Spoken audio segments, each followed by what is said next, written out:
I still remember the first time I met Elijah. It was at this underground electronic music event in the warehouse district. I wasn't even supposed to be there that night, but my roommate had dragged me along, insisting I needed to get out more after my recent breakup. Little did I know that reluctant night out would change everything. Elijah was behind the decks, completely lost in the music, this beautiful, focused expression on his face as his fingers worked magic across the equipment. His dark curls kept falling into his eyes, and he'd occasionally brush them back with a quick motion before returning to the mix. I couldn't take my eyes off him. There was something magnetic about the way he connected with the crowd, how he seemed to read the energy of the room and respond to it through his music. When he finally stepped away from the booth, I found myself gravitating toward him at the bar. That set was incredible, I told him, trying to sound casual despite my racing heart. The way you transitioned from that deep house track into the ambient breakdown? Genius. He smiled, and I swear the whole room got a little brighter. You know your music, he said, extending his hand. I'm Elijah. Alex, I replied, taking his hand. There was a moment, just a brief second, where our hands stayed connected a beat longer than necessary. That was the beginning of our friendship, though neither of us could have predicted where it would lead. Over the next year, Elijah and I became inseparable. As his reputation as a DJ grew in the local scene, I was there for every important gig, watching from the sidelines, helping carry equipment, offering honest feedback on new tracks he was working on. We spent countless nights talking about music, about life, about our dreams and fears. He became my best friend, the person I called first with good news or bad. And somewhere along the way, I started to feel something more, though I buried those feelings deep. Elijah was my friend, my confidant. I couldn't risk losing that for feelings he might not share. Music was the foundation of our connection. Elijah often said that music was the purest form of communication, more honest than words could ever be. When I'm behind the decks, he'd tell me, eyes alight with passion, I'm having the most intimate conversation with every person on that dance floor. I'm telling them my deepest truths. I loved that about him. How he saw his art as something sacred, something that created invisible bonds between strangers. The night everything changed started like many others. It was a Friday in late summer, and Elijah was headlining at Pulse, one of the most popular clubs in the city. The place was packed, bodies moving in synchronized rhythm under the pulsing lights.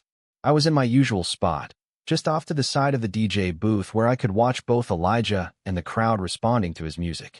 He was on fire that night. Each track selection perfect, each transition seamless. The energy in the room was electric, that rare magical moment when everyone present seems to share one collective heartbeat. The club itself was a converted industrial space with exposed brick walls and high ceilings. Colorful lights cut through the artificial fog, creating otherworldly patterns across the dance floor. The sound system was state-of-the-art, something Elijah had specifically praised when he first got booked there. You could feel the bass in your chest, vibrating through your entire body until it felt like the music was playing from inside you rather than from the massive speakers mounted around the room. Elijah had just brought in a track that had the crowd erupting in cheers, his hands moving confidently across the equipment, a wide smile on his face as he fed off their energy. I loved watching him like this, completely in his element, sharing his passion with hundreds of strangers who, for these few hours, became a community united by sound. He caught my eye across the booth and winked, a private moment of connection amid the chaos. And then, without warning, everything went dark. The music cut out abruptly, leaving a strange vacuum of sound filled only with confused voices. The emergency lights flickered on after a few seconds, casting an eerie glow across the previously vibrant space. I could see the panic on Elijah's face as he frantically checked his equipment, pressing buttons that no longer responded. The crowd's reaction was mixed. Some people laughed, thinking it was an intentional dramatic pause before a drop. Others groaned in disappointment, the magic of the night temporarily suspended. A few pulled out their phones, the small lights creating a constellation of blue-white dots throughout the darkened room. The club staff rushed around, trying to figure out what had happened, while the manager made his way to the DJ booth where Elijah was still trying to revive his equipment. "Power's out in the whole block," I heard the manager tell him. "Some kind of electrical issue. Backup generators should kick in for the emergency systems, but not enough for the sound and main lights. Could be minutes, could be hours. I watched Elijah's expression shift from panic to disappointment to determination. He nodded, then turned to look at the crowd, who were growing restless by the second. This was a pivotal moment in his career, his first headlining set at Pulse, and it was falling apart through no fault of his own. I could read the thoughts crossing his face. He wasn't going to let the night end like this. "Alex," he called out to me, gesturing for me to join him in the booth. When I reached him, he leaned in close, his breath warm against my ear to be heard over the growing murmurs of the crowd. "I need your help. I have an idea." Before I could ask what he meant, Elijah turned to address the crowd. His voice projected with the confidence of someone used to commanding attention. "All right, Pulse. Looks like we're having some technical difficulties, but the night isn't over yet. Music isn't just about technology, it's about connection, about rhythm, about feeling something together. So let's try something different." He motioned for me to follow him as he stepped out from behind the booth and moved to the center of the dance floor. The crowd parted naturally, forming a circle around us, curious about what would happen next. In the dim emergency lighting, Elijah's features were shadowed, but I could still see the intensity in his eyes, the creative wheels turning. "Music begins with a heartbeat," he announced to the crowd. "It's the first rhythm we ever know." Then he turned to me, lowering his voice. "Do you trust me?" I nodded, not entirely sure what I was agreeing to, but willing to follow his lead as I always had. "I need you to lie down," he said, gesturing to the floor. Under normal circumstances, I might have questioned this request, but there was something about the moment, the darkness, the anticipation in the air, the way everyone was watching us, that made it feel like we were in a world of our own making. I lowered myself to the floor, lying on my back on the sticky club surface. Elijah knelt beside me, and to my surprise, he placed his ear against my chest, listening to my heartbeat. After a moment, he began to tap out the rhythm on the floor beside me, amplifying it. The sound echoed in the quiet club, a steady, organic pulse. "Everyone, find the beat," he called out, continuing to tap. Slowly, people around us began to join in, some clapping, others tapping on bottles or against the walls. Within moments, the club was filled with a synchronized rhythm, all following the tempo of my racing heart. But Elijah wasn't done.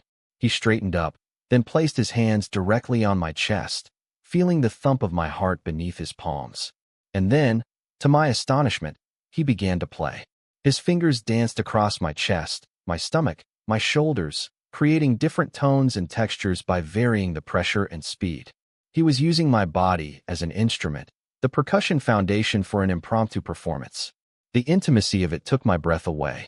There, in front of hundreds of strangers, Elijah and I were sharing something profoundly personal.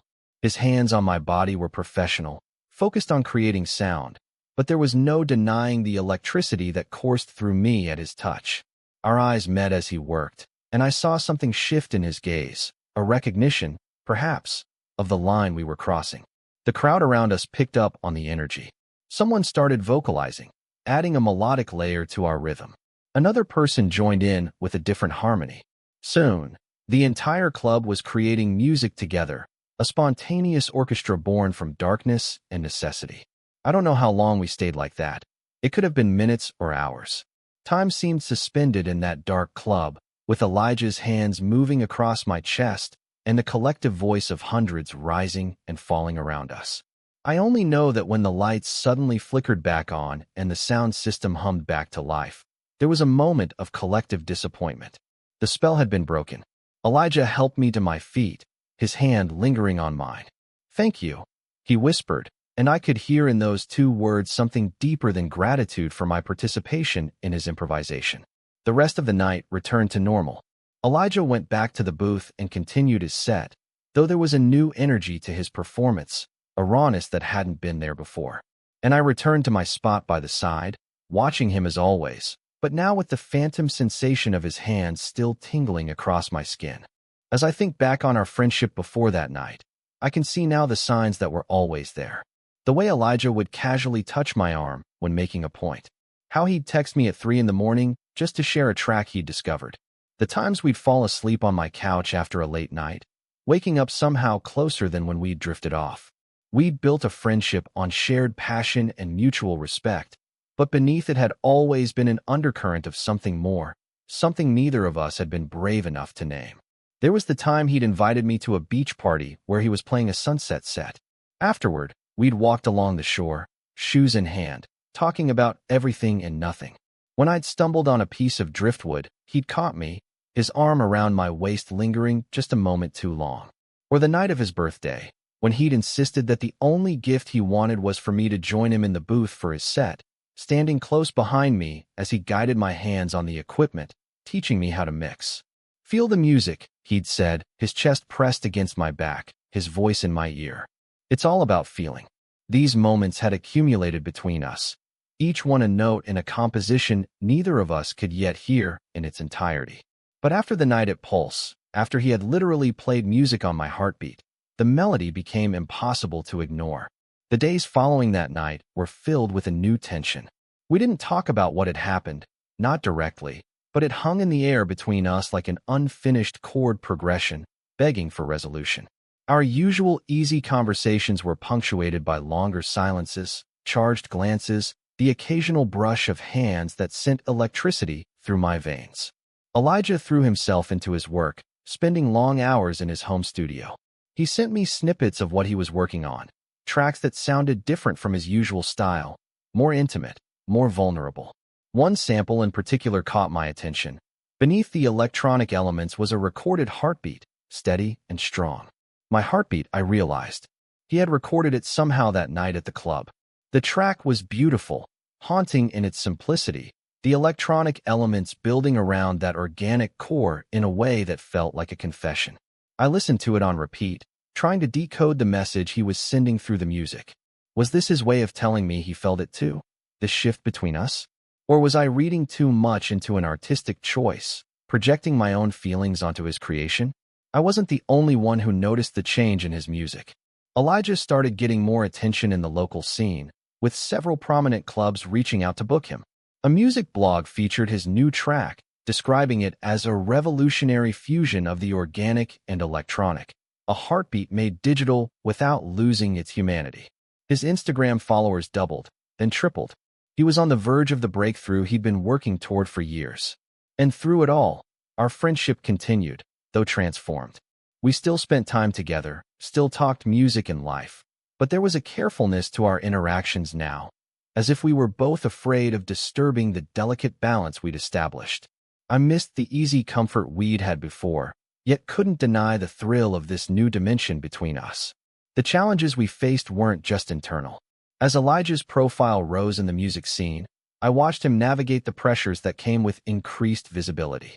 There were industry parties where promoters introduced him to potential romantic interests, assuming that a young DJ on the rise would want to play the field. There were comments on his social media speculating about his personal life, questions and interviews about whether there was someone special inspiring his new sound. And then there were our mutual friends, who had begun to notice the shift between us. "What's going on with you and Elijah?" my roommate asked one night. "You two are acting weird around each other." "Nothing's going on," I insisted, the lie feeling heavy on my tongue. "We're just busy." "Right," she replied skeptically. "That's why you both look at each other like that when you think no one's watching." I didn't ask what she meant by like that. I was afraid of the answer, afraid of acknowledging what was happening even to myself. What if I was misreading everything? What if Elijah didn't feel the same way? Worse, what if he did, and we acted on it, and somehow destroyed the friendship that had become the centerpiece of my life? The fear of losing him completely kept me silent, kept me from crossing that final line between what we were and what we could be. 3 weeks after the power outage at Pulse, Elijah invited me to come hear a new set he was working on. "Just you," he said over the phone, his voice carrying a weight I couldn't quite interpret. "I need your honest opinion before I play it for anyone else." I arrived at his apartment that evening with a strange nervousness fluttering in my stomach. We'd been in his home studio countless times before, but something about this invitation felt different, purposeful in a way our usual hangouts weren't. His apartment was dimly lit when I arrived, candles providing most of the illumination. "Power outage," I joked weakly as he let me in. "Just setting the mood," he replied, not quite meeting my eyes. "Come on, it's all set up in the studio." I followed him through the familiar space to the small second bedroom he'd converted into a home studio. The equipment was all there: his turntables, mixer, speakers, the small synthesizer he used for live elements. But the room had been transformed. The usual bright overhead light was off, replaced by more candles and a string of small fairy lights around the perimeter. The futon where I usually sat while he worked had been made up with extra pillows and a soft throw blanket. "Wow, special treatment for this listening session," I commented, trying to keep my tone light despite the heaviness in the air. Elijah ran a hand through his curls, a gesture I knew meant he was nervous. "This is a special track," he said simply. He motioned for me to sit on the futon while he took his place at his equipment. "So, this is something I've been working on since that night at Pulse," he began, his back to me as he adjusted settings. "It's different from anything I've done before. I'm calling it Heartbeat." As the music began to fill the room, I immediately recognized the foundation, my heartbeat, the rhythm he had played on my chest that night. But he had built something extraordinary around it. The track began softly, that organic pulse underlaid with gentle synthesizer notes that seemed to breathe with the rhythm. Gradually, more elements were introduced, a haunting melody that weaved through the percussion, electronic textures that built and receded like waves. It was dance music, yes, but it was also a story, a confession, a journey. I closed my eyes, letting the music wash over me. It was beautiful, perhaps the most beautiful thing Elijah had ever created. And it was undeniably intimate, undeniably personal. This wasn't just a track, it was a message. When the final notes faded, the room fell into silence. I opened my eyes to find Elijah had turned to face me, watching my reaction intently. I struggled to find words adequate to express what I'd felt. "Elijah, that was incredible. It's your best work by far." He nodded, accepting the compliment, but I could tell he was waiting for more. "But what did it make you feel?" he pressed. The question hung between us, an invitation I could accept or decline. This was the moment, I realized.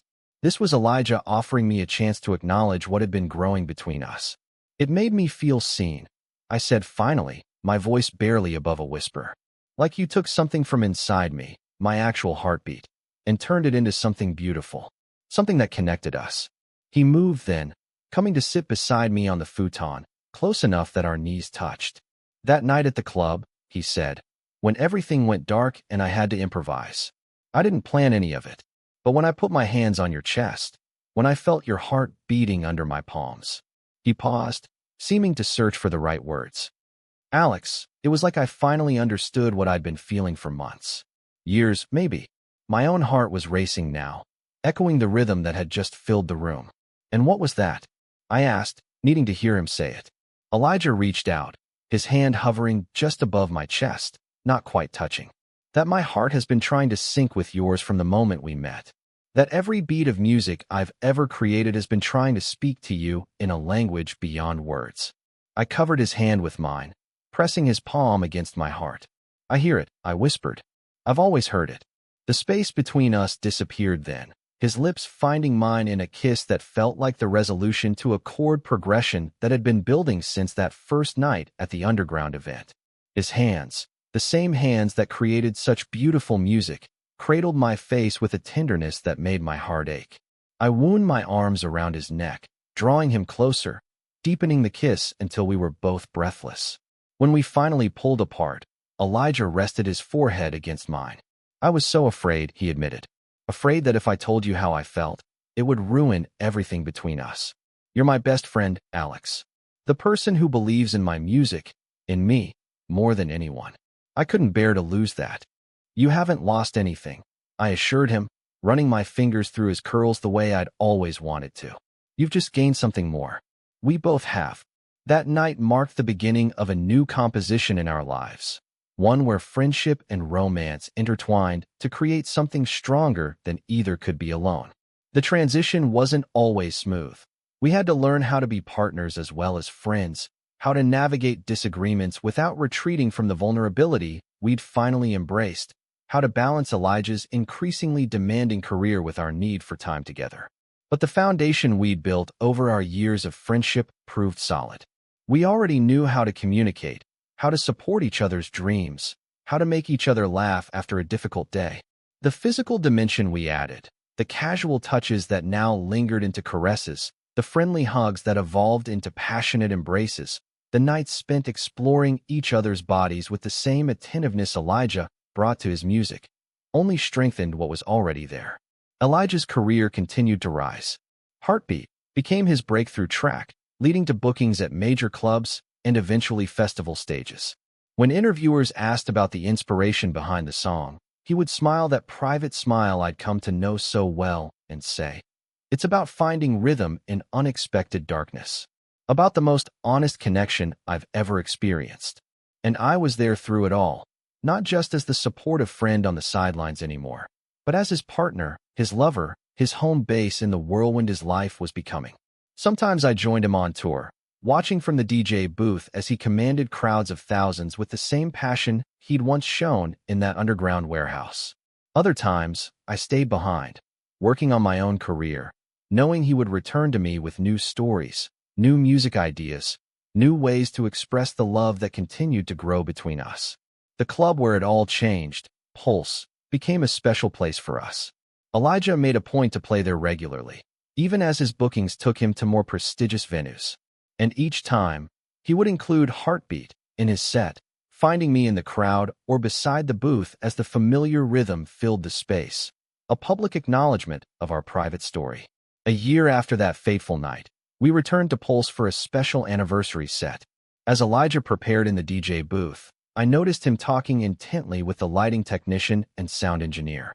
When I asked what he was planning, he just smiled mysteriously and said, "A little reminder of where it all began." Halfway through his set, at exactly the time the power had gone out the year before, the lights and music suddenly cut out. The crowd gasped, then cheered as they realized it was an intentional effect. In the darkness, a single spotlight illuminated Elijah as he stepped out from behind the booth and walked to the center of the dance floor. "Some of you might remember what happened in this club a year ago," his voice rang out. "A power outage that could have ruined the night, but instead changed my life. Because it was here, in darkness much like this, that I finally found the courage to play the music that had been in my heart all along."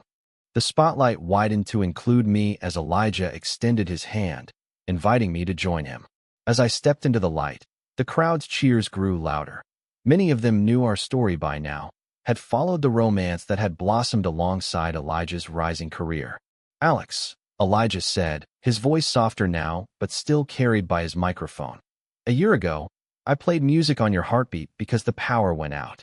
Tonight, I want to do it again, not out of necessity, but as a choice. Because your heart is still the most beautiful instrument I've ever had the privilege to play." He knelt down, guiding me to lie on the dance floor just as I had that night. But this time, as his hands came to rest on my chest, there was no hesitation, no uncertainty between us. His touch was sure, familiar, loving. And as he began to play, tapping out rhythms on my body that the crowd around us picked up and amplified, I looked up at the man I loved and knew with absolute certainty that this was exactly where we were meant to be. Music had brought us together, first as friends and then as lovers. It had given us a language to express what words couldn't capture, a way to connect that transcended ordinary communication. In Elijah's hands, my heartbeat had become art, and in my heart, his music had found its most appreciative audience. As we lay in bed that night after the anniversary show, Elijah traced patterns on my chest, his fingers still moving to some internal rhythm. "Do you ever think about how different things might be if the power hadn't gone out that night?" he asked. "If I hadn't been forced to improvise, to find music in your heartbeat?" I considered the question, covering his hand with mine to still its movement. "I think we would have found our way here eventually," I said. "The music was always between us, waiting to be played. The power outage just gave us a push." Elijah smiled, leaning down to press a kiss directly over my heart. "Well, I'm grateful for that push, for darkness that led to so much light." And as he settled against me, his own heartbeat syncing with mine in the quiet of our bedroom, I knew he was right. Sometimes it takes an unexpected moment of darkness to reveal the rhythm that's been playing all along, the steady, persistent beat of two hearts finding their way to the same song. Total _char_count, 18,864.